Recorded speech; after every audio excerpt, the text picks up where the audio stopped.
Eh bien, bonsoir à tous. C'est toujours un plaisir d'être avec vous. Et tous les internautes qui nous regardent ce soir, c'est toujours une joie d'être avec vous pour enseigner donc la parole du Seigneur. Ce soir, je voudrais parler sur un thème, je le dis à chaque fois, mais très important, mais tous les thèmes sont très importants. Mais ce soir, je voudrais parler sur le thème de la parole. La parole. Parce que nous allons pour ce faire lire quelques textes. Pour commencer dans l'évangile de Jean, en introduction, d'accord? On prend l'évangile de Jean, un texte évidemment très connu. D'accord? Vous êtes tous avec moi, hein? Ok. Un texte évidemment très connu, puis je le lis en français, puis on le fait en hébreu, et je vais vous expliquer comment fonctionne ce texte en hébreu. D'accord? On lit l'évangile de Jean, chapitre 1, et au verset 1. C'est le plus simple texte que tout le monde connaît, évidemment. Donc, au commencement était la parole, et la parole était avec Dieu, et la parole était Dieu. Toutes choses ont été faites par elle, et rien de ce qui a été fait n'a été fait sans elle. En elle était la vie, et la vie était la lumière des hommes. La lumière, lui, dans les ténèbres, et les ténèbres ne l'ont point reçu. Et on arrête la lecture ici. Donc c'est un texte évidemment très très connu concernant la parole, et nous allons essayer ensemble de comprendre comment on lit ce texte en hébreu. Ces derniers temps, il y a eu quand même pas mal de discussions sur la nature du Messie. C'est assez incroyable parce que la nature du Messie, c'est quand même le fondement. Si on n'est pas au clair sur la nature de qui est le Messie, tout ce qu'on peut dire, tout ce qu'on peut faire n'a plus aucun sens. Et tout s'écroule. Je peux étudier la parole tant que je veux, je peux expliquer les choses les plus incroyables, si le fondement messianique est ébranlé, tout s'écroule. Et plus rien ne subsiste. Donc aujourd'hui, en introduction, j'aimerais, pour commencer, vous prouver par le texte hébraïque que la parole est le Messie et que la parole est Dieu. Et c'est indiscutable. Alors vous savez qu'on a l'habitude maintenant de le faire ensemble, de calculer les poids des mots. Et les poids des mots sont très révélateurs. Je sais que c'est un système qui n'est pas toujours très acceptable dans l'Église. Néanmoins, nous devons quand même apprendre une chose, tout le moins je crois qu'on le sait, c'est qu'il n'y a pas un plus grand mathématicien que Dieu. Et que la Torah n'est pas le hasard, mais que ce n'est qu'une sagesse infinie qui nous révèle qui est le Seigneur. Donc, lorsqu'on prend le texte en hébreu, et je le lis simplement en hébreu, les premières phrases, ça commence comme la Torah. C'est exactement le début de la Torah. L'apôtre Jean, lorsqu'il parle de la parole, il parle du commencement de l'univers. D'accord? Et il commence par Bereshit. Donc, on ne va pas reparler du Bereshit parce qu'on en a déjà parlé maintes et maintes fois et on pourra en parler pendant des années encore. Mais Bereshit haya adavar. Au commencement était davar. D'accord? Et puis il continue, ve adavar, la parole, haya et Elohim, était l'Éternel, était Dieu. Vehu et il, adavar, et il, lui, la parole, davar, haya Elohim, était Dieu. On a déjà un texte tout à fait surprenant. Il dit, la parole était avec Dieu et la parole était Dieu. Alors là, c'est déjà une question qui se pose, si elle est avec, comment il peut être? En réalité, nous avons avec nous la parole, et nous la disons, et en réalité, cette parole, c'est Dieu, qui était écrite et codée. Donc, je voudrais vous montrer au tableau quelques mystères, ou plutôt dévoiler quelques secrets très intéressants sur le mot davar. Dans la Torah, au début de la Torah, il y a 3 verbes qui sont utilisés, que Dieu va utiliser. C'est le mot que nous avons amar, qui veut dire Dieu, Dieu dit. Nous avons le mot davar au-dessus, qui est parler, et nous avons le mot karo, qui signifie appeler ou donner un nom. Donc on a ces 3 verbes-là dans la Torah au commencement. Et ils signifient tous les 3 quelque chose de différent. Donc je voudrais vous montrer d'abord un texte très très intéressant sur le mot davar. Davar, c'est la parole. 3 consonnes, Dalet, Bet, Resh, Davar. Si je prends les 3 lettres et que je fais le code numérique, donc le poids du mot, nous avons le Dalet, c'est la 4e lettre, Bet, c'est la 2e, et le Resh, c'est la 20e lettre. Et si je fais le total, j'ai 26. Le poids du mot parole est 26. D'accord? Et ce qui est tout à fait extraordinaire, c'est que le mot éternel, Yud, He, Vav, He, vaut 26. C'est-à-dire que l'éternel et la parole, c'est la même chose. On aurait pu dire au commencement était l'éternel, et ça ne change rien du tout. Et lorsqu'on dit que Dieu dit, il parle lorsqu'il parle, et lorsque le mot davar est utilisé, il est toujours question dans la Torah de l'Éternel. C'est quelque chose de très intéressant parce que ça va nous donner une lecture complètement différente. Ça va nous donner le texte au commencement était l'Éternel. Et c'est lui qui parle. Parce que quand lui et sa parole, c'est la même chose. La différence qu'il y a, c'est que nous, lorsque nous parlons, nous avons un espace entre les mots et les actions. Mais lorsque Dieu parle, il est lui-même la chose. D'ailleurs, le mot davar signifie parole et il signifie aussi chose. C'est-à-dire que l'Éternel est la chose, c'est le même. Quand Dieu dit, la chose existe. Il n'y a pas besoin d'avoir de différence de temps. Si moi je vous parle, je vous dis, viens chercher ceci, le temps que je te dise et que tu viennes, il y a un laps de temps. Même si ce ne serait qu'une fraction de seconde, il y a un laps de temps. Mais Dieu, il n'y a pas de temps entre ce qu'il dit et la chose qu'il dit. Donc, le mot davar, on pourrait dire ceci, au commencement, Bereshit, l'Éternel, ce qu'il dit existe. C'est déjà très important. Au commencement était la chose éternelle, et la chose était avec Dieu, et elle était Dieu. Et le texte continue en nous disant, et la parole, c'est extraordinaire. Donc l'Éternel, la chose éternelle, s'est faite chair, elle est venue habiter parmi nous. Donc, c'est très simple. La parole s'est faite chair, c'est le Messie. Alors, il y a toute une discussion actuellement, j'ai un petit peu pris une prise de bec avec un gars qui disait que non, le Messie n'est pas Dieu, le Messie n'est pas, non, il n'est pas du tout divin, ça n'a rien à voir. Et même des théologiens nous disent que le Messie n'est pas divin. Et le texte ici nous dit clairement que davar, c'est l'Éternel, c'est la parole, c'est la chose, et que la parole s'est faite chair et qu'elle est venue habiter parmi nous. Et c'est cette parole qui est messianique. Donc, la première chose que la Torah nous enseigne, lorsque l'on lit le début de la Torah, c'est au commencement, Dieu créa. Et pourtant, voilà que l'évangile de Jean nous dit que le commencement, c'est la parole. Mais le mot parole n'est pas utilisé. Et pourtant, il dit au commencement était la parole. Donc, on est dans une lecture tout à fait particulière.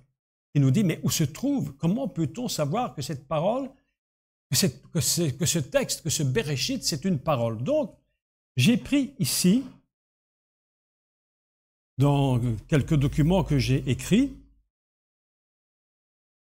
et je voudrais vous montrer qu'il y a, dans la création du monde, en fait, il y a 10 paroles.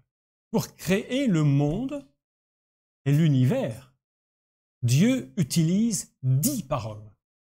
Ce qui est extraordinaire, parce que pour libérer le peuple d'Israël d'Égypte, il a utilisé 10 paroles. Et pour construire le peuple d'Israël à la montagne, Dieu lui a donné 10 paroles. D'accord? Pourquoi 10? Parce que le nom de Dieu, la première lettre du nom de Dieu, de l'Éternel, c'est 10. Yud, c'est 10. Quand tu vois Yud, tu sais toujours qu'il s'agit de 10. Et 10, c'est l'univers qui est créé par les 10 paroles. Donc, la première parole que Dieu, c'est un petit peu en cours d'hébreu et de décodage de la Torah, la première parole, je vous les cite. Hein. Je vous les cite, si vous voulez prendre note, prenez note si vous avez du temps, mais la première parole se trouve dans Bereshit 1.3. et Dieu parle. Et il va dire une chose très intéressante, il va dire « lumière soit ». Lumière soit. Et le texte nous dit ici que dans la parole était la vie, et la vie était la lumière. Donc la parole, c'est la lumière. Première parole que Dieu utilise, Vayomer, ça veut dire, Vayomer, ça vient de Amar, il a dit, Dieu a dit, mais attention, dans le texte hébreu, quand on dit Vayomer, on a traduit Dieu dit au passé, mais en réalité, ce texte nous dit que Dieu a dit, il le dit et il le dira encore. C'est un système hébraïque qui renverse le temps. Hein, on en a déjà parlé un petit peu, du renversement du passé et du futur. Et lorsque Dieu crée le monde, il va toujours créer son monde par le système conversif du passé au présent et du présent au passé. Sauf dans un cas, je le cite, sauf dans un cas, c'est lorsqu'il va parler sur la nuit. Lorsqu'il va parler sur la nuit, il ne va pas utiliser le système conversif, il va simplement l'utiliser au passé. D'accord? J'explique ça tout en allant, parce que c'est un peu particulier. Donc la première parole, c'est « lumière soit ». La première chose que Dieu dit pour créer son monde, c'est que la lumière soit. Il n'a pas dit « je crée la lumière ». Il a dit « lumière soit », c'est-à-dire que la lumière doit paraître. Elle doit paraître. Elle était cachée. Les rabbins nous enseignent qu'elle était cachée, et à un moment donné, Dieu l'a libérée pour qu'elle puisse paraître. Lumière soit. Deuxième parole, c'est concernant Bereshit, toujours chapitre 1, toujours le 1, au verset 6, c'est concernant l'eau. La deuxième fois que Dieu parle, c'est concernant de l'eau. La troisième fois, c'est au verset 9, c'est la séparation des eaux. Dieu continue de parler. La quatrième fois, c'est pour produire de la verdure. D'accord? Suivez bien? Production de la verdure. La cinquième fois, au verset 14, c'est la création des luminaires, du soleil, de la lune, des étoiles. Dieu va parler pour que ces choses existent. La sixième fois, c'est pour qu'il y ait des animaux. Dieu dit qu'il y ait des animaux. La septième fois, c'est toujours pour la création d'animaux. La huitième parole, c'est l'apparition de Adam sur la terre. La huitième, c'est l'apparition de Adam.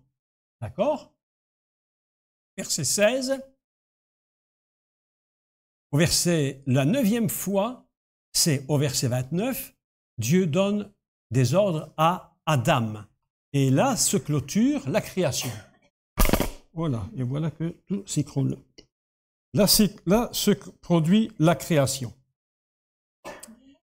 Le 9, c'est le premier ordre donné à Adam. Là s'arrête la création, et en fait, les rabbins nous font remarquer une chose intéressante, c'est qu'il n'y a que 9 paroles. Ils le disent, mais il n'y en a que 9. Mais si Dieu est 10, il faut en trouver une dixième. Quelle est la dixième parole? La dixième parole, c'est Bereshit.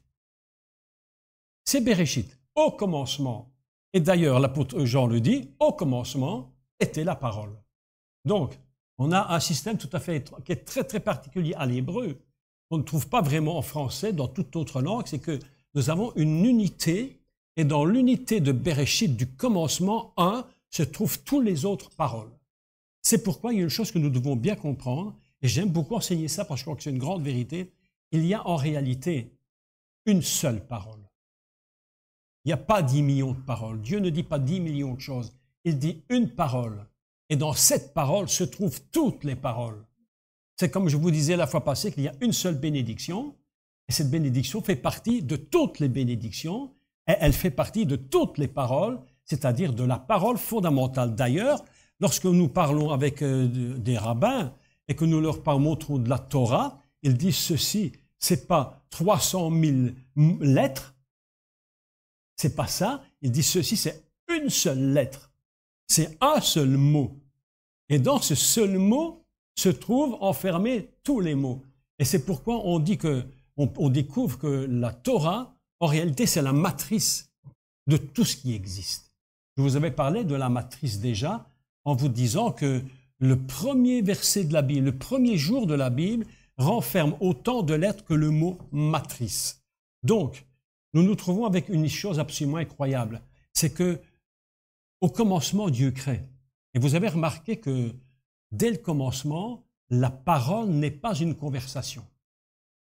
La parole, fondamentalement, n'est pas faite pour dialoguer.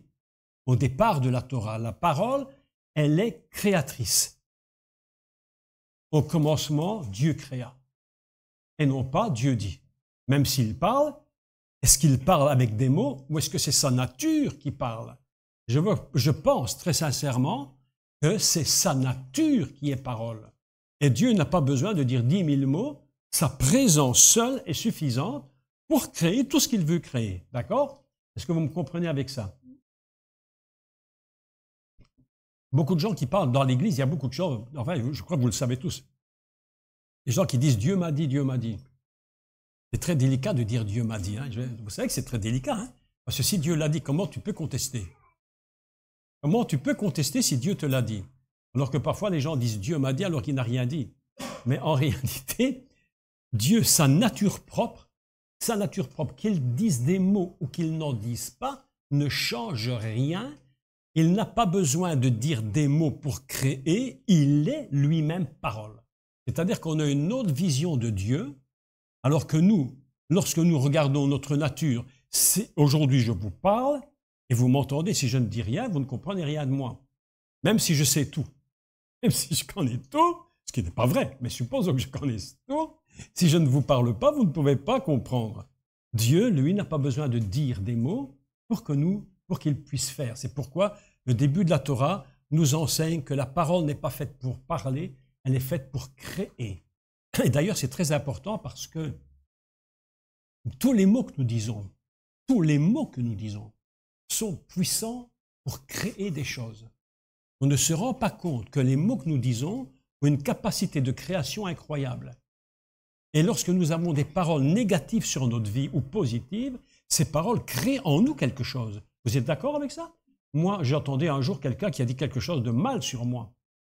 Terrible. J'avais 24 ou 25 ans. Et une dame m'a dit quelque chose de très mauvais sur moi. Aïe, aïe, aïe. Elle l'a dit à voix basse, mais j'étais juste à côté, je l'ai entendu. Vous savez que cette parole qu'elle a dite a créé en moi un problème pendant 20 ans. Je vous assure que c'est terrible. Et j'ai dû me battre pendant des années et des années, de nombreuses années, peut-être 10, 15 ans, pour évacuer ce qu'elle disait de moi. C'est terrible. Comme quoi, le pouvoir de la parole est terrible. Et cette parole, lorsqu'elle est prononcée par nous, elle a un pouvoir de créer en vous quelque chose, soit de positif, soit de négatif. Et c'est pourquoi il dit c'est de l'abondance du cœur que la bouche parle. Et ces paroles, et je vais vous dire une chose très importante, c'est que chaque parole est une semence. Et les semences que nous semons, lorsque vous semez une semence, vous pouvez récolter 10 fois. Une méchante parole peut produire 10 fois ce que vous avez dit, 100 fois ce que vous avez dit. Une bonne parole peut aussi créer en nous quelque chose d'extrêmement positif. C'est pourquoi la Torah commence en nous disant que la parole, au départ, n'est pas faite pour converser, mais elle est faite pour créer. Et je crois que dans nos églises, dans nos milieux chrétiens, nous devrions être très prudents sur les paroles. À tel point, j'ai retenu le message de Kader, j'allais dire de Khalid, de Kader, bon bref, de Kader. J'ai retenu ton message de dimanche matin, c'est très important ce que tu as dit. Tu parlais de Jéricho, hein? Tu parlais de Jéricho. Et c'était très intéressant parce que depuis plusieurs jours et même semaines, je tourne autour de ce Jéricho. Et je vais vous faire remarquer une chose qui était très importante sur Jéricho. C'est que Dieu avait dit à Josué, dis au peuple d'Israël de faire le tour de la ville, mais que personne n'ouvre la bouche. Que personne ne parle. Parce que Dieu sait que lui-même, il est créateur par parole. et que la parole qu'on pourrait dire en tournant autour de Jéricho, une seule parole, il dit, vous ne direz pas un seul mot de peur, mes amis, que la parole qui aurait été dite mette à zéro le principe de la prise de Jéricho. Vous savez qu'un seul mot peut tout détruire. Cette église est bâtie sur des mots. Hein. Elle n'est pas bâtie que sur des actes. Hein. Elle est bâtie sur des pensées qui sont, dans le meilleur des cas, une vision de Dieu, mais pas que sur des pensées, sur des paroles. Et vous avez remarqué, et j'en suis convaincu, que les paroles négatives qui peuvent être dites ici ont un pouvoir de destruction. Et nous devons être prudents, parce qu'avant d'être une conversation, je vous assure qu'elle est une création ou une destruction. Et c'est pourquoi Dieu dit à Josué, dis au peuple ne pas dire un seul mot, mais au 7e jour, lorsque vous aurez fait le tour 7 fois, à ce moment-là, vous allez faire quelque chose. Et ça, c'est très intéressant. Il dit, vous allez pousser des cris. Vous allez élever le nom du Seigneur. Et d'ailleurs, j'ai regardé ce matin en priant, à la maison, on priait avec mon épouse, et en regardant, en lisant, j'ai dit, laisse-moi 2 secondes, je vais regarder dans la Torah, ce qui est dans le livre, dans ce qui est écrit. Je prends le livre de Josué, je lis. Et lorsqu'il est dit, vous crierez, vous pousserez des cris, en réalité, la valeur de cette phrase dit, vous atteindrez le sommet. C'est extraordinaire, ça. Nous allons glorifier Dieu. Pousser des cris de guerre chez les chrétiens. Ce n'est pas des cris de sioux, hein. On n'est pas chez les Apaches, là. Hein. Pousser des cris, c'est le mot hébreu nous dit exalter. Vous allez exalter l'Éternel. Les seuls mots que nous devrions prononcer, écoute ça, c'est très important. C'est quasi impossible, mais pourtant je crois que c'est possible. Les seuls mots que nous devrions prononcer dans une église, c'est des exaltations. Parce que tous les mots négatifs ont un pouvoir de destruction. Écoutez, vous savez ce qu'une parole négative touche? Laissez-moi vous expliquer un truc incroyable. Ce qu'une parole négative touche, vous savez ce qu'elle touche? C'est les fondements. Le fondement, à tel point que au 7e tour, lorsqu'ils ont commencé de glorifier, vous savez ce que nous dit le livre de Josué, littéralement traduit. Il dit que les murailles s'écroulèrent, mais il est écrit littéralement que les murailles se sont enfoncées par les fondements. Elles se sont enfoncées dans le sol, nous dit le texte. Extraordinaire. C'est-à-dire que la parole a un pouvoir de toucher les fondements. Soit elles sont positives et nous fortifions la base, et nous bâtissons l'Église, soit elles sont mauvaises, et si nous ne sommes pas prudents pour faire taire les méchants, pour les faire taire, parce qu'il faut faire taire les négatifs. Et les méchants, eh bien, ils vont saper les fondements, et ils sont capables de faire s'écrouler l'Église. Est-ce que vous êtes d'accord? Je vous assure que ce que je dis est vrai. Le pouvoir de la parole. C'est la raison pour laquelle la Torah commence en nous disant que la parole n'est pas un dialogue, mais d'abord un système de création. On peut créer ou détruire. Et c'est pourquoi nous devons nous apprendre à nous taire. Puisse Dieu, on devrait imposer les mains pour rendre les gens muets. On pose souvent les mains pour que les muets parlent, et dans l'Église, on devrait parfois imposer les mains pour qu'ils se taisent. Tellement il y a de choses mauvaises qui se disent et qui ont cette capacité de détruire. Et je vais vous dire encore une chose vraie. Écoutez, dites-moi si je me trompe ou pas, mais je crois que c'est vrai. Pour bâtir un ministère, une église, un ministère, ça prend des années. Mais pour le détruire, ça prend 1 seconde. Vrai ou pas vrai? 1 seconde pour détruire, 20 ans, 30 ans pour bâtir. J'ai connu, je vous parle toujours parce que j'ai expérimenté. Dans les années, j'avais 25, c'est quelle année 25? Ouais, dans les années 80, 79, 80, moi ça date plus de 40 ans. Déjà à l'époque, j'habitais Bruxelles. Et en parallèle de mon travail, je louais des hôtels et je faisais des conférences. J'invitais des serviteurs de Dieu et je travaillais beaucoup et on avait du monde, on avait du succès. Et puis, j'ai mis des années pour bâtir, Et sans m'en rendre compte, j'étais très jeune, je n'avais pas l'expérience, j'étais très très jeune. Et le diable n'a rien fait pour m'en empêcher. Il a laissé monter. écoutez bien, ce que je dis c'est très important, on devrait enseigner ça aux serviteurs de Dieu, absolument. Il m'a laissé bâtir, et un jour, ça s'est passé un dimanche matin, il y avait du monde, et sur une seconde, 30 secondes, quelqu'un s'est levé, a détruit tout ce que j'avais bâti par des paroles. Aucun acte, que des mots. Mais je n'étais pas assez conscient à cette époque pour comprendre du risque que la parole pouvait avoir. Et je vous assure une chose, dans nos églises, dans nos ministères, on devrait être très attentif aux gens qui parlent. Faire attention à ce qu'ils disent. Comment ils sont capables de saper les fondements de ce qui a été bâti. Je vous assure que c'est vrai. C'est pourquoi la Bible, vous savez pourquoi, écoutez bien, écoutez, je vais vous dire un truc fou. Vous savez pourquoi Dieu était capable de créer le monde, l'univers, les planètes, les milliards d'étoiles, les galaxies et tout ce qui existe. Vous savez pourquoi il était capable de le faire? Parce qu'il n'y a aucune parole négative qui est venue empêcher ça. Et le seul qui a voulu prendre la place de Dieu, le grand chérubin, qui a voulu prendre la place de Dieu, il a dit, la Bible nous dit, il dit, même pas à haute voix, il avait pensé, il dit en son cœur, je m'élèverai au-dessus de Dieu. À l'instant même, il était fini. Oui ou non? À l'instant même, la parole est destructrice et constructrice. Elle est créatrice ou absolument destructrice. Elle peut réduire cette église à zéro. C'est pourquoi je crois que Dieu nous parle dans nos églises et nous dit faites attention. La parole, avant d'être un dialogue, elle est d'abord une création.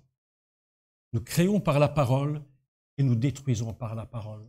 Et nous devons être d'une prudence absolument extrême.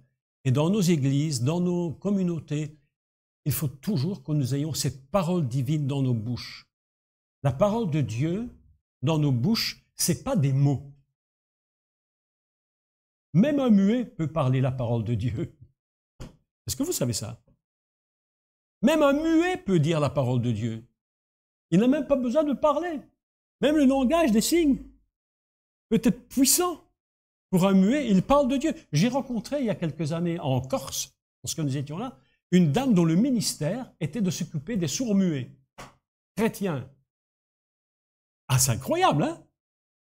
Tu vois, incroyable, Laurence, incroyable. C'était son ministère. On était là au restaurant avec des muets et des sourds. Et ça va, il ne parlait pas. Celui qui n'entend pas ne peut pas parler, il ne peut pas prononcer des mots. Donc c'est des signes. Eh bien, je vais vous dire une chose. La puissance de Dieu dans les gestes, ça veut dire quoi? Ça veut dire que Dieu n'a pas besoin de dire des mots pour être parole. Est-ce que c'est clair? Il n'a pas besoin de dire des mots. Il est sa nature. C'est la création. Dieu crée par sa nature. Et cette nature, elle a été donnée à l'homme pour que la comprenions à travers une expression qui s'appelle Davar. La parole Davar. Et la première fois que le mot Davar apparaît dans la Torah, la première fois, c'est lorsque Dieu parle à Abraham. Il lui dit, Dieu dit à Abraham. Ça, c'est extraordinaire. Extraordinaire. On pourrait parler de nombreuses heures sur tous ces détails, ces redétails, mais c'est pour vous parler comment cette parole est puissante et nous devons faire attention. Et je vais vous dire une chose absolument très importante concernant la création de la parole. Parfois, nous nous trouvons dans des difficultés. Tous, on a des difficultés, quelles qu'elles soient, de toutes sortes de niveaux, moral, spirituel, financier, enfin, tout existe. Et nous nous tenons devant le Seigneur. Et nous lui disons, Seigneur, aide-nous. Et nous parlons la parole du Seigneur et nous confessons cette parole. Et lorsque nous sortons de la prière, immédiatement, nous retombons dans le piège de dire, est-ce que ça va marcher? Oui ou non? Oui. C'est pourquoi nous devons apprendre à nous taire. Quand nous avons des difficultés, moi ou vous, et que nous avons prié, nous devons apprendre à nous taire. Et prier. Avec mon épouse, nous faisons un exercice tous les jours. Nous prions ensemble. On se met à genoux, on prie. Et que lorsqu'il y a un problème, vous savez ce qu'on fait? Je repense à toi encore ce matin. Je pense à toi. Vous savez ce qu'on fait? On tourne autour du problème et on l'encercle. On le lie. Vous savez, écoutez, c'est absolument dingue parce que la Bible nous dit qu'il y a dit tourner autour de la ville. Il n'a pas dit tenez-vous devant la porte d'entrée. Parce que même la porte d'entrée ne voulait pas s'ouvrir. En hébreu, on appelle ça, en français, on dit elle était fermée à double tour. En hébreu, on dit Geret msou Geret. Ça signifie en hébreu, elle était fermée à double tour, c'est-à-dire fermée à l'intérieur de la fermeture, on avait encore fermé. De telle sorte que personne ne pouvait entrer et personne ne pouvait sortir. C'est-à-dire que ceux qui étaient dedans et ceux qui étaient dehors ne rentreraient pas, point barre. C'est la forteresse, tu nous as parlé, les forteresses dimanche. Ça la question. Et en réalité, Dieu ne dit pas tenez-vous devant la porte d'entrée, je vais faire un miracle. Il dit non, non, vous savez ce que vous allez faire. Vous allez encercler votre problème. Nous avons besoin d'encercler nos problèmes et au dernier jour, au dernier tour, nous allons glorifier Dieu. Et là, le Seigneur fera un miracle. Parce que nous avons été sages de ne pas dire les mots contraires. Vous savez, souvent les gens viennent par l'imposition des mains pour être guéris. Ils sont malades. Ils viennent pour être guéris. Et puis quand ils sortent, la première chose qu'ils font, vous savez ce qu'ils disent? Ah, ma maladie. Et avec cette phrase, vient d'annuler la parole du Seigneur.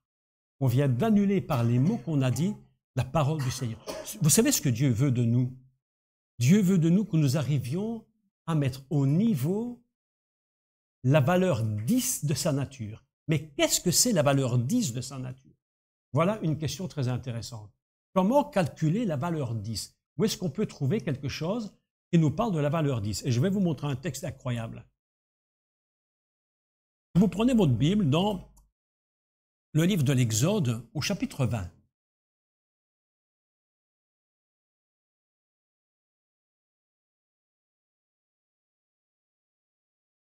Je vais vous montrer un texte absolument formidable. Au chapitre 20 du livre de l'Exode, c'est l'introduction aux 10 commandements. Mais l'introduction aux 10 commandements dans l'hébreu, ce n'est pas comme en français. Ce n'est pas la même chose. Je vais vous le lire en hébreu et je vais vous expliquer quelque chose d'incroyable. C'est le seul passage qui nous révèle quel est le niveau de Dieu. Et comment nous pouvons être à ce niveau et ce que Dieu attend de nous. Et nous lisons ensemble en français, puis on le lit en hébreu et j'explique. Alors, Elohim prononça toutes ces paroles en disant. D'accord? Je le lis en français. Je vais essayer de le lire. C'est comme ça que c'est écrit en français? À peu près, hein? Ça n'a pas d'importance. Alors, Elohim prononça toutes ces paroles en ces mots. Hein? En français, c'est ça qui est écrit, je crois. Hein? En ces mots. En disant. D'accord. En réalité, en hébreu, il est écrit Elohim prononça toutes ces paroles pour dire. Pour dire. Donc, il dit quelque chose afin qu'on le dise. D'accord? Vous suivez jusque-là. Hein? Il dit afin qu'on dise. Les morts, ça vient de Amar, dire. Et je le lis en hébreu, écoutez bien le texte, il est absolument extraordinaire. Vaïdaber, davar. Vaïdaber, davar. Il a dit, il le dit, il le dira encore. Vaïdaber, il parla, il dit, il parla. Elohim. Mais Vaïdaber, c'est quoi? On l'a vu, davar, c'est 26. C'est l'Éternel. L'Éternel, donc on pourrait dire, l'Éternel Dieu parla. L'Éternel Dieu parla. Écoutez la suite. Il dit, Vaïdaber Elohim et kol à Devarim. Devarim, c'est davar.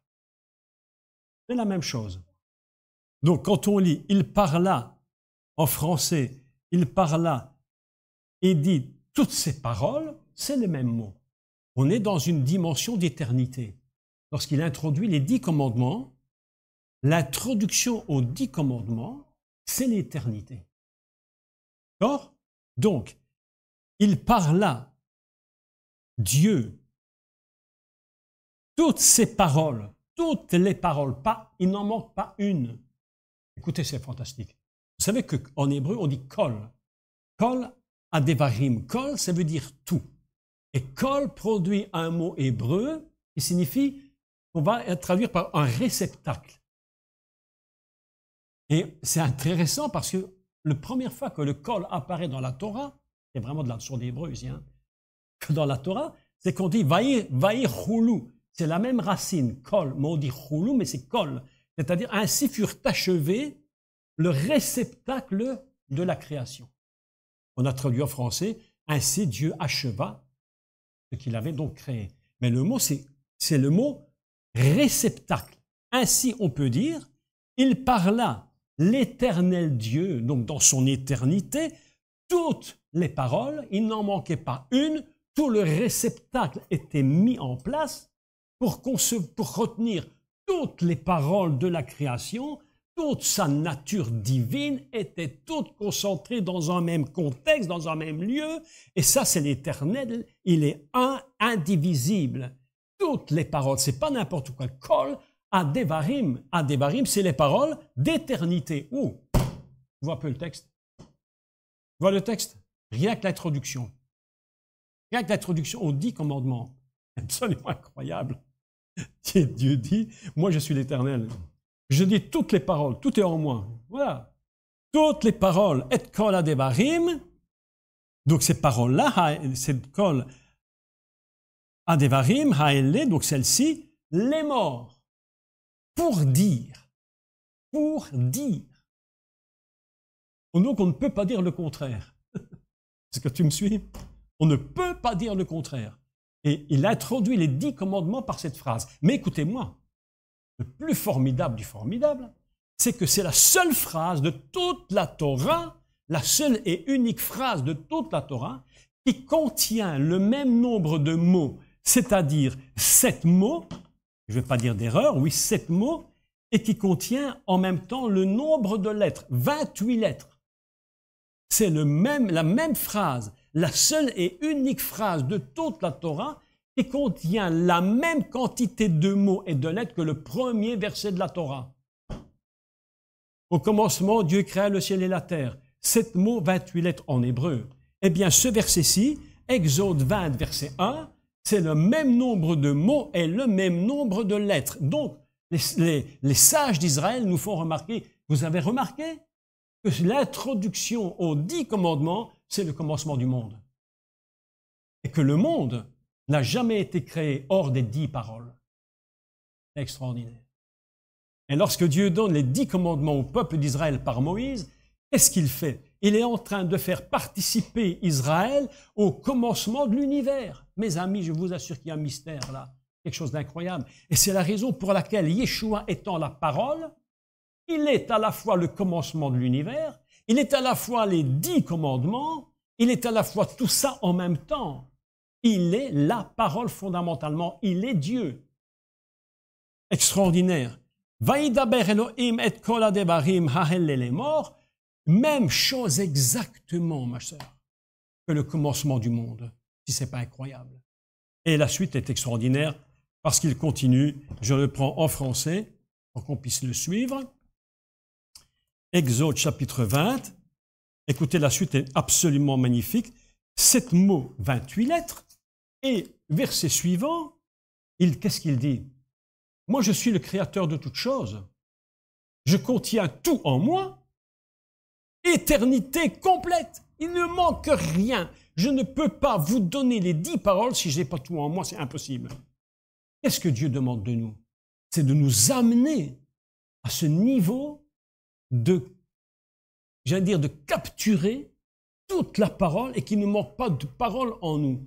Que nous saisissions toute la parole de Dieu, que nous la gardions en nous comme un réceptacle, parce que nous sommes conçus comme des réceptacles pour recevoir la parole de Dieu. Ce n'est pas que des mots, ça devient notre vie. Et il continue en disant, écoutez la suite, comment il va dire les 10 paroles extraordinaires.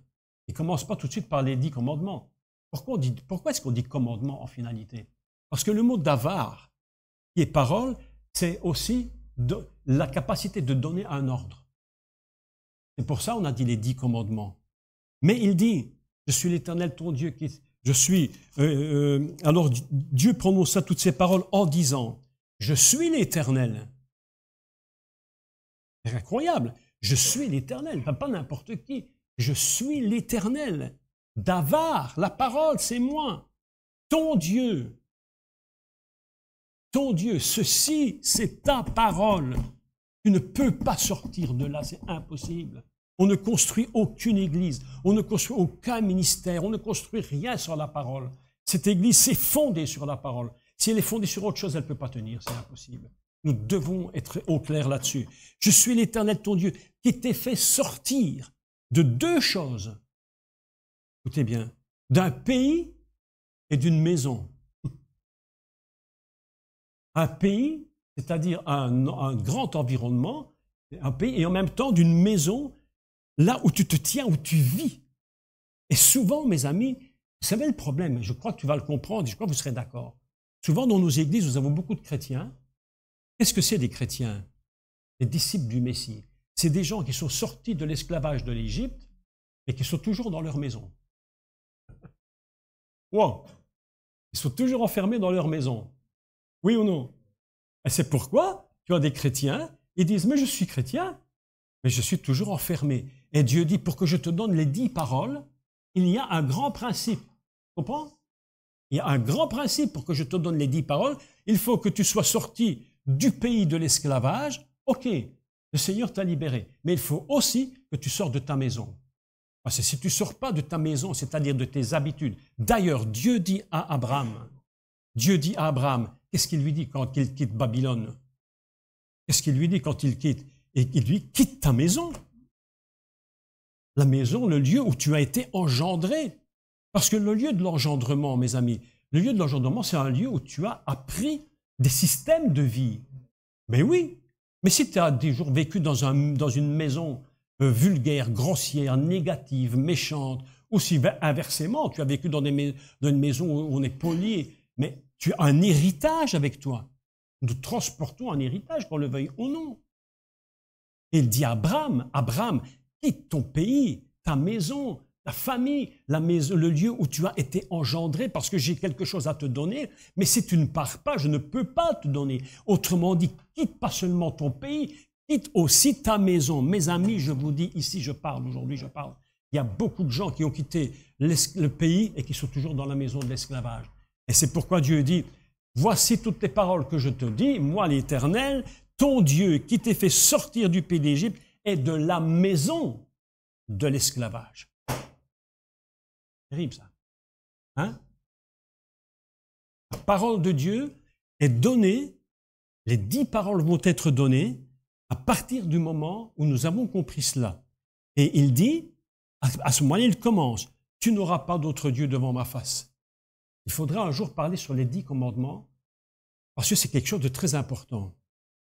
Les 10 commandements n'ont pas été donnés à Israël pour Israël. Les 10 commandements, à cause de cette introduction que je vous ai faite ici, Dieu prononça toutes ces paroles, 7 mots et 28 lettres, c'est le début de la Torah. Et le début de la Torah, c'est le monde, c'est tout le monde. C'est-à-dire que tout le monde, et les 10 paroles ont été données à l'humanité entière, dès le commencement du monde. On pourrait discuter beaucoup sur tout ça, mais Adam n'était pas juif, bien qu'il portait en lui une semence d'Israël, mais concrètement, il n'était pas juif. Adam était ce qu'il était, il portait en lui toute l'humanité. Et lorsqu'il a été créé dans les 10 paroles. Parce que les 10 paroles du commencement de l'univers ont produit ce monde et cet univers. Est-ce que vous me comprenez? Nous ne vivons pas hors de ça, mes amis. Nous ne pouvons pas vivre hors des 10 paroles. Nous sommes obligés de vivre dedans. Tu n'auras pas d'autre Dieu devant ma face. Tu ne te feras pas d'image taillée. Et on continue, les paroles, et on continue. Et le quatrième commandement, tu sais ce que c'est? C'est absolument incroyable. Le 4e commandement, c'est Shabbat. Ah bon? Alors si tu prends de 1, 2, 3, 4, Shabbat. Et puis 5, c'est honore ton père et ta mère. Et voilà que nous sommes sur terre, donc nous allons faire quelque chose. différents. Tu sais ce qu'on va faire? On va lire les 10 commandements par le bas. On va commencer par le 10. On va dire que le 10, c'est le 1. Que le 9, c'est le 2. Que le 8, c'est le 3. Et on remonte. Et quand on arrive à 7, septième, c'est quoi? C'est Shabbat. C'est Shabbat. C'est-à-dire que Dieu nous dit, attention, faites attention, je vous donne Shabbat. Et Shabbat, c'est pas n'importe quoi. Shabbat, c'est un jour à part de tous les jours. C'est pas un jour comme tous les jours. C'est un jour dans lequel il n'est pas écrit quelque chose. Dans tous les jours de la création, il est écrit, il y eut un soir, il y eut un matin, mais quand vous arrivez à Shabbat, il n'est pas écrit, il y eut un soir, il y eut un matin. Ce n'est pas écrit. Pourquoi? Parce que le 7e jour, c'est un jour qui est hors du système. C'est un jour qui englobe la totalité de toute la création. Shabbat englobe toute la création. Shabbat, c'est une parole de repos. C'est une parole de paix. Yeshua a dit, je vous donne ma paix. Venez à moi, vous tous qui êtes fatigués, et je vous donnerai du repos, le véritable repos. C'est quoi le véritable repos? C'est de pouvoir nous tenir dans la paix. Ça, c'est Shabbat. Alors, on peut faire Shabbat, celui qui fait Shabbat, mais je ne comprends pas. Pour quelle raison ceux qui font Shabbat se battent contre ceux qui ne le font pas? Parce qu'en réalité, si tu le fais, ça ne me dérange pas, mais si tu as compris que Shabbat, c'est un jour où il n'est pas dit, il y eut un soir, il y eut un matin, Shabbat est tous les jours dans ta vie. Parce que si tu fais Shabbat un jour par semaine et que les 6 autres jours tu es dans les soucis, tu n'es pas dans Shabbat, tu n'es que dans les problèmes. Autrement dit, la parole de Dieu contient en elle toute la totalité de la divinité. Mais vous imaginez que Dieu nous donne toutes les paroles de sa nature. Et nous sommes remplis de cette nature divine qu'on appelle les 10 commandements. Et Dieu dit, attention, ces 10 commandements, ce n'est pas une discussion, c'est une création. Mes amis, écoutez-moi bien, nous ne sommes pas là pour discuter la parole. Trop de discussions. Trop de discussions. Nous sommes là pour comprendre cette parole qu'elle est créatrice. Dieu nous a donné sa parole non pas pour discuter, mais pour créer. Et les 10 commandements nous donnent de créer quelque chose pour Dieu. Ils nous donnent de bâtir sa maison. Moi, je ne supporte pas les discussions inutiles.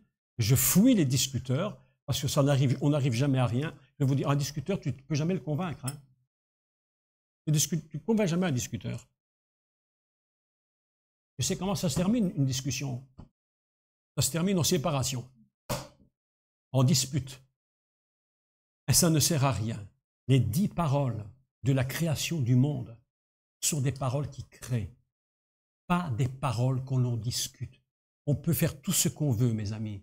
On peut essayer de prouver que nos doctrines sont les bonnes doctrines, que les autres sont des mauvaises doctrines. Tout ça ne sert à rien.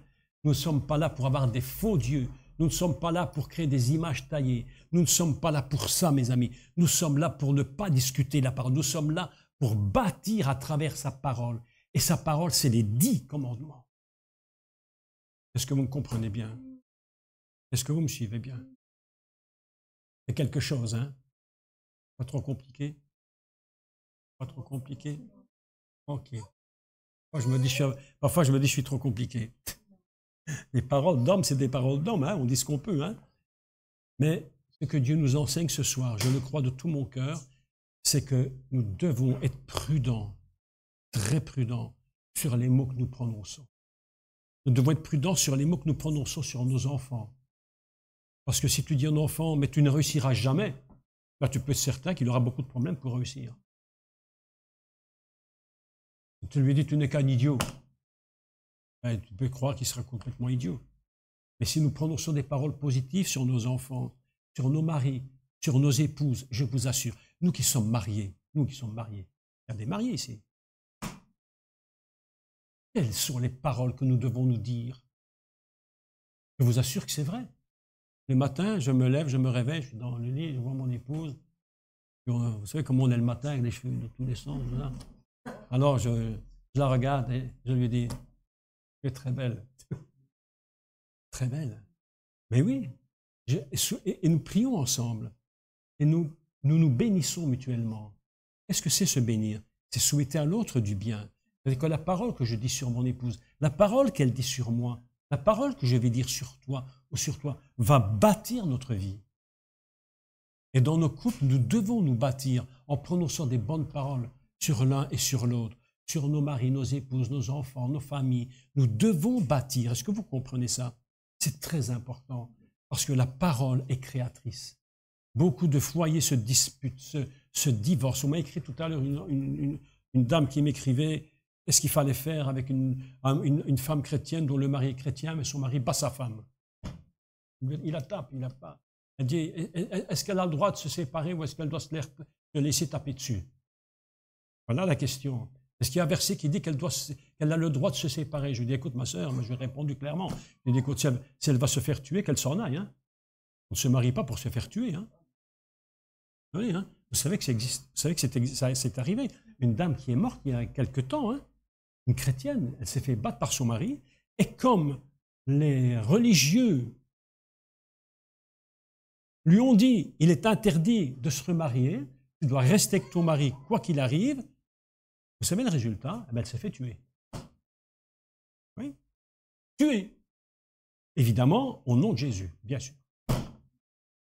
Avec amour. Pour aller au paradis. Il faut arrêter le délire. Il faut arrêter le délire. Ça veut dire quoi, mes amis? Ça veut dire que les paroles que nous disons, écoutez, la parole a un pouvoir de vie et de mort. Vous êtes d'accord? Elle a un pouvoir de vie et de mort.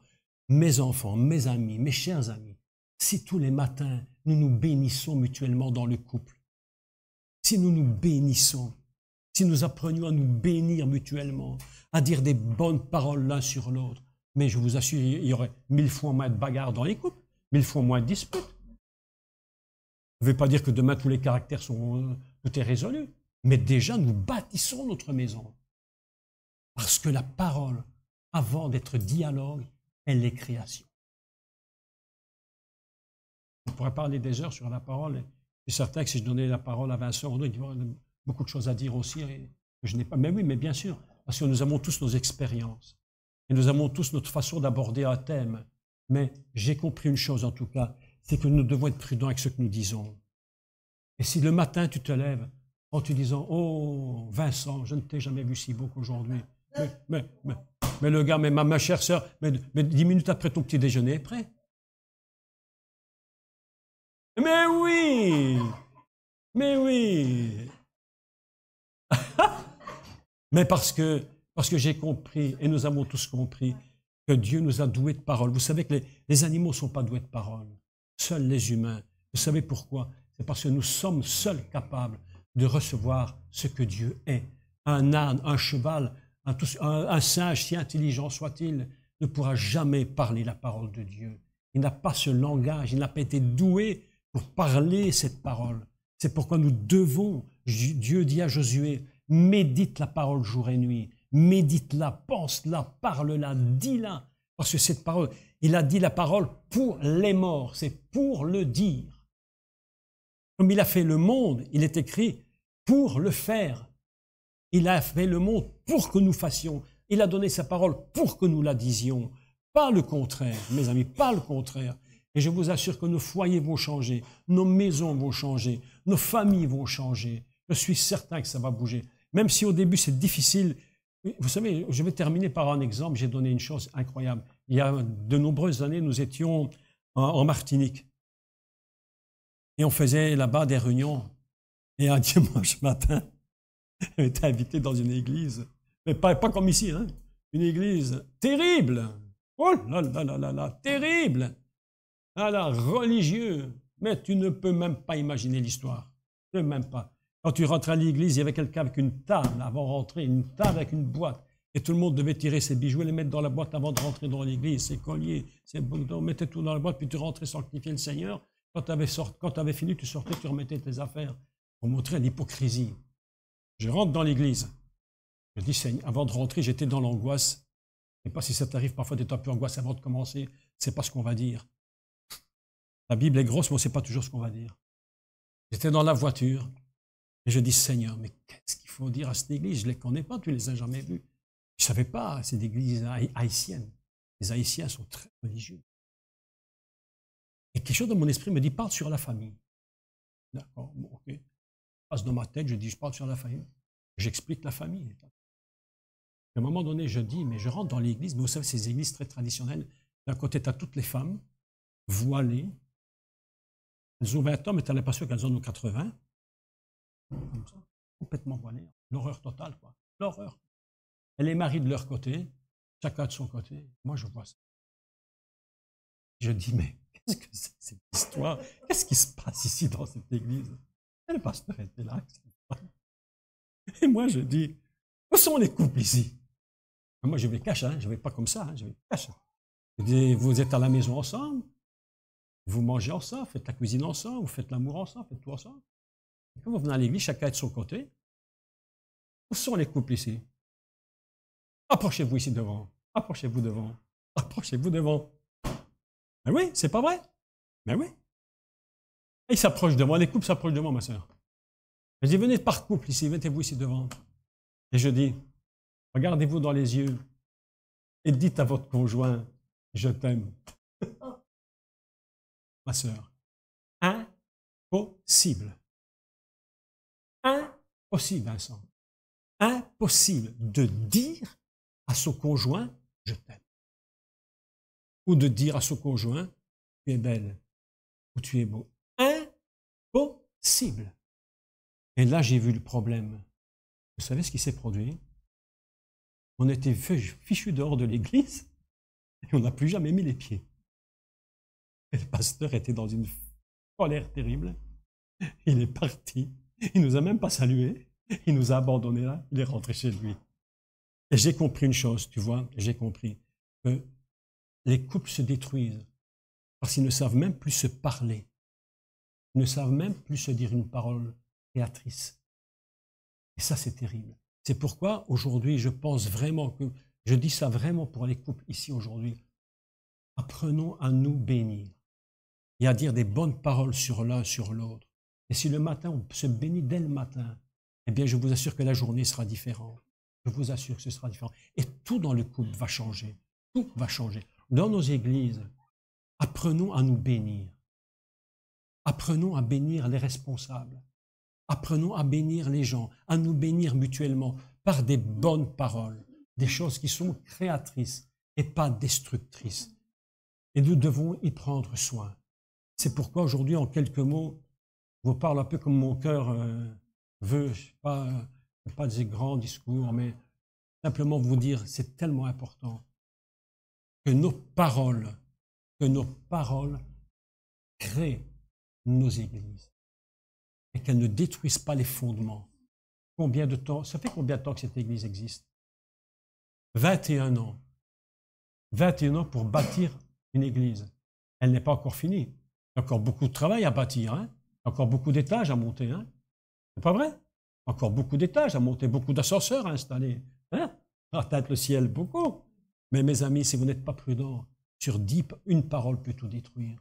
C'est pourquoi je demande aux responsables, je dis aux responsables, vraiment avec sincérité et avec beaucoup d'amour pour vous, soyez prudents avec les gens qui viennent ici. Ce qu'ils disent, ce qu'ils sont capables de faire. Les gens, vous les voyez devant et subitement, vous ne savez pas pourquoi ils se tournent contre vous et vous détruisent. Ce matin, j'étais avec une dame au téléphone et on parlait longtemps sur ça. Elle me disait, tu sais, on a des projets. Et puis quelqu'un m'a dit, Dieu m'a dit qu'on allait collaborer. Je lui ai dit, fais très attention. Fais très attention. La collaboration ne peut pas se faire comme ça. Une collaboration, c'est pas Dieu m'a dit. C'est pas Dieu m'a dit. On ne collabore pas en disant Dieu m'a dit. Parce que alors, si tu crois que c'est comme ça que ça fonctionne, demain, ils vont te détruire. Aujourd'hui, ils sont devant toi, demain, ils te détruisent par les paroles. Et la moindre chose, ils peuvent te détruire. Soyez prudents. Il y a quelque chose dans mon esprit qui vous dit, soyez prudents ici. Très prudents. Parce que tout le travail que vous avez bâti pendant 21 ans, le diable est rusé et méchant. Et s'il ne sait rien faire physiquement, il peut le faire par la parole. Et c'est comme ça que c'est les choses. Vous savez comment le diable a tenté Ève? Il ne lui a pas fait un coup. Il ne lui a pas fait un croche-pied. Hein? Il ne lui a pas fait un croche-pied à Ève, hein? Pour qu'elle tombe. Hein? Non, non, non, non, non. Il lui a tourné la tête par des paroles. par des paroles. Et le serpent a dit, est-ce que Dieu pas? Et Dieu dit, et Dieu a dit, Père n'a pas dit. Et la tête de Ève s'est commencée à se troubler, les paroles ont commencé de tourner dans sa tête. Elle s'est écroulée, mes amis. Vincent, je te dis, mon frère, avec sincérité, mais fais attention à qui tu rencontres. Très attention, hyper attention. Ce n'est pas le nom, ce n'est pas le titre, mais c'est ce qu'ils disent qui va déterminer si on les reçoit ou pas. Je préférerais parfois avoir un simple pasteur qui n'a peut-être pas grand-chose à dire, mais qui dit la vérité, que quelqu'un qui croit être très important, qui vient te faire des trucs par derrière, qui te détruit. Soyez prudents. Je l'ai appris à mes dépens, je vous assure, à mes dépens. Des gens qui nous ont reçus, qui nous ont poignardés par des paroles méchantes. Et c'est ça la vérité, mes amis. Je clôture. Je clôture. Bénissez-vous mutuellement. Bénissez-vous dans les couples. Levez-vous le matin, bénissez-vous. Bénissez-vous la journée, le soir. C'est vrai, tu sais. J'ai pris cette habitude avec mon épouse. Vous savez, avec mon épouse, je ne dis pas ça pour me vanter. Je n'ai aucune prétention à quoi que ce soit. Et vous savez quoi? Avec mon épouse, on a pris l'habitude. Tous les matins, on prie. On se met à genoux et on prie tous les deux. Pendant 10 minutes, un quart d'heure. Main dans la main, et on prie le Seigneur. On glorifie le Seigneur. Et on se bénit. Et parfois, on se fait... Et ce matin, on a même fait la Sainte Seine. Mais oui! Oui, on a fait ce matin la Sainte Seine. Ma épouse a dit, tiens, on fait la Sainte Seine. La Sainte Seine. La Sainte Seine. Et on se bénit. On se fait même l'onction d'huile. Parce qu'on a compris une chose, un couple, c'est en danger perpétuellement. Perpétuellement. Parce que le diable, Satan, ne supporte pas le couple. Vous savez pourquoi? Parce que c'est la création de l'univers. C'est la création fondamentale. Les 10 paroles, c'est le couple. Les 10 paroles, c'est le couple. C'est pourquoi aujourd'hui il y a un tel désordre dans le monde entier. Écoutez les infos. Hier, les journalistes français, hein, ils ont le pompon, eux. Hein. Le pompon, hein, les Belges aussi d'ailleurs. Mais oui, c'est grave. Et M. Trump est en train de détruire l'éducation des enfants en Amérique. Il est en train de tout détruire. Il ne veut plus qu'on parle du wokisme dans les églises. Wokisme, tu connais le wokisme? Ah, oui, c'est cette doctrine, il fait de la doctrine des genres, du changement de genre. Et Trump a dit il y a un genre masculin-féminin. Il a dit le reste, je n'en veux plus. Et les journalistes commençaient à dire oh, Trump détruit tout. Voilà les paroles que les gens entendent. Voilà ce que nous entendons, mes amis. Eh bien, je dis non. Nous devons apprendre à nous bénir et à nous fonder sur les 10 paroles qui sont la nature de Dieu qui a créé l'univers. Et cette Église, je vais te dire un mystère incroyable, c'est compliqué à comprendre, mais cette Église dans laquelle nous sommes ici, cette Église fait partie du commencement de l'univers. Elle était pensée par Dieu et il l'a installée. Et il y a une connexion entre l'éternité et cet endroit. C'est pourquoi cette Église, elle a une bénédiction. Et nous devons, et vous devez protéger cet endroit. Ce n'est pas des mots en l'air, hein. Ce n'est pas des paroles en l'air. Vous devez vous protéger ici de qui vient et de ce qu'on fait. Amen. Que Dieu vous bénisse tous. C'est tellement